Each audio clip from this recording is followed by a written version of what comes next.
Selamat pagi, siang, sore, dan malam, kapanpun teman-teman menyaksikan. Pada kesempatan kali ini akan disampaikan rencana aksi bela negara. Kaitannya adalah mengenai antisipasi kabar bohong yang beredar atau kini disebut juga hoax yang saat ini sering kali kita temui entah di lingkungan keluarga, masyarakat, bahkan termasuk lingkungan kerja kita atau di kantor.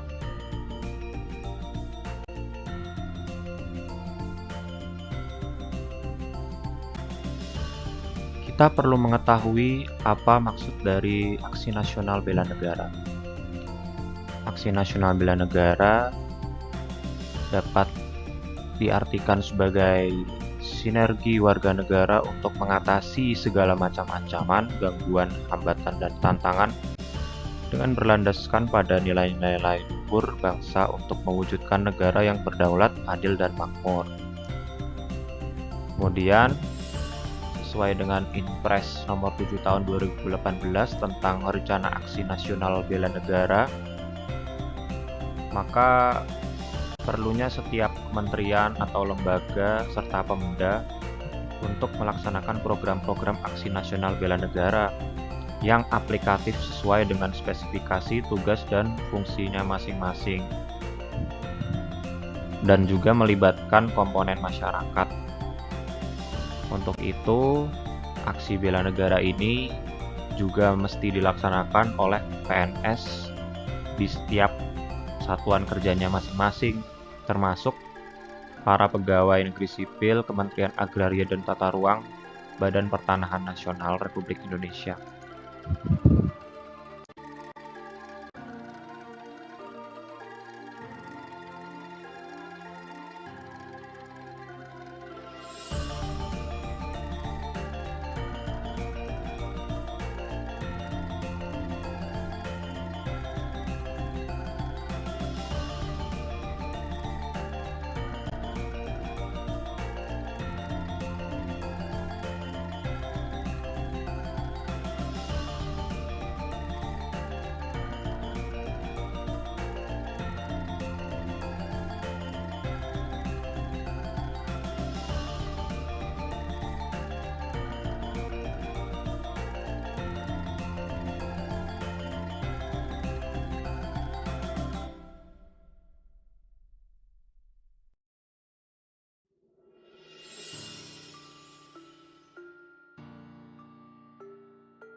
Salah satu isu kontemporer yang kini marak kita temui adalah adanya kabar bohong atau hoax yang beredar di sosial media maupun grup-grup informasi kantor ataupun grup keluarga. Kabar bohong atau hoax itu mengandung makna berita bohong atau berita yang tidak bersumber. Menurut Silverman, hoax merupakan sebagai rangkaian informasi yang memang sengaja disesatkan, tetapi dijual sebagai kebenaran. Hoax bukan sekedar misleading alias menyesatkan, namun informasi dalam berita-berita bohong tersebut tidak memiliki landasan faktual, tetapi disajikan seolah-olah sebagai rangkaian fakta. Tujuan dari berita bohong atau hoax tersebut adalah membuat masyarakat merasa tidak aman, tidak nyaman, dan bingung. Dalam kebingungan, masyarakat dapat mengambil keputusan yang tidak menguntungkan atau malah merugikan.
Contoh kabar bohong atau hoax yang sempat beredar di masyarakat adalah adanya informasi bahwa sejumlah warga di Jawa Tengah didatangi oleh orang yang mengaku petugas untuk melakukan pendaftaran tanah sistematis lengkap atau PTSL. Warga pun dibingungkan karena dalam format tersebut harus mengisi identitas diri seperti nama lengkap, NIK, dan nomor telepon. Namun karena kecurigaan, warga akhirnya menolak memberikan data. Kemudian setelah dikonfirmasi, memang dari pihak BPN sendiri membantah adanya penugasan pendaftaran PTSL. Memang banyak informasi-informasi bohong kini mudah beredar karena semakin mudahnya mengirimkan informasi lewat sosial media ataupun layanan chat seperti WhatsApp atau Telegram. Informasi-informasi terus beredar dengan mudah dan masyarakat pun kesulitan untuk mengecek kebenaran berita tersebut. Selain itu, banyak masyarakat yang kurang paham dan tidak berusaha untuk mengkonfirmasi kebenaran berita dan malah menelan mentah-mentah informasi tersebut. Padahal belum tentu bahwa berita itu benar. Informasi-informasi yang beredar ini sangat berbahaya apabila begitu saja dipercaya, karena tidak seperti informasi yang rilis di media atau koran, media cetak, atau media layar televisi yang telah mengalami filter informasi dan pengecekan kebenaran. Berita di sosial media sangat mudah beredar dan dilakukan oleh siapa saja. Untuk itu, perlu kesadaran dari diri masing-masing untuk tabayun atau bersikap kritis terhadap informasi yang datang. Apalagi jika informasi tersebut janggal atau dirasa mencurigakan. Data pribadi seharusnya dijaga dengan baik karena sangat berbahaya, dapat merugikan kita apabila orang-orang jahat di sekitar kita memiliki informasi pribadi kita.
Sebagai pengguna aplikasi chatting dan sosial media, baiknya kita juga turut bijaksana dalam mencerna informasi maupun menyebarkan informasi yang belum diketahui kebenarannya.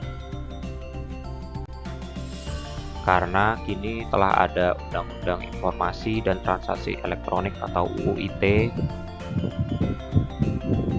yang dapat memproses secara hukum apabila kita menyebar informasi yang tidak benar dan berbahaya.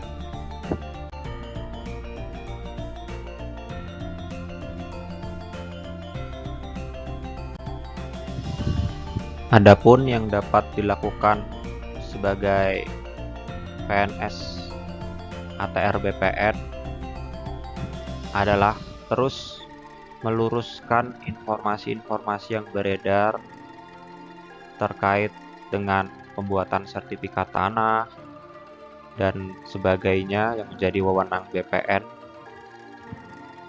agar masyarakat teredukasi dan dapat memahami bagaimana prosedur yang benar. Karena urusan sertifikat tanah adalah hal yang vital sehingga masyarakat harus diberikan informasi yang mudah dipahami dalam pengurusannya. Alur-alur dan tahapan dalam pembuatan sertifikat perlu disosialisasikan kepada masyarakat agar masyarakat tidak termakan isu-isu yang tidak benar dan menyesatkan.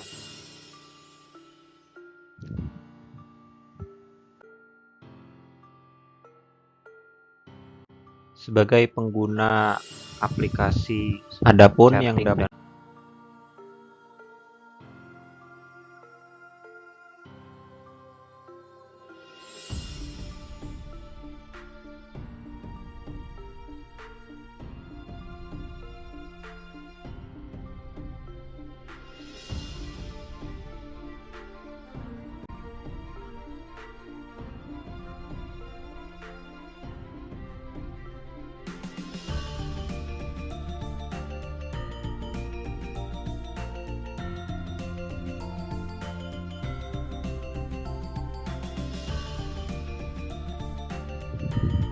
Adapun yang dapat dilakukan sebagai PNS ATR BPN adalah terus meluruskan informasi-informasi yang beredar terkait dengan pembuatan sertifikat tanah dan sebagainya yang menjadi wewenang BPN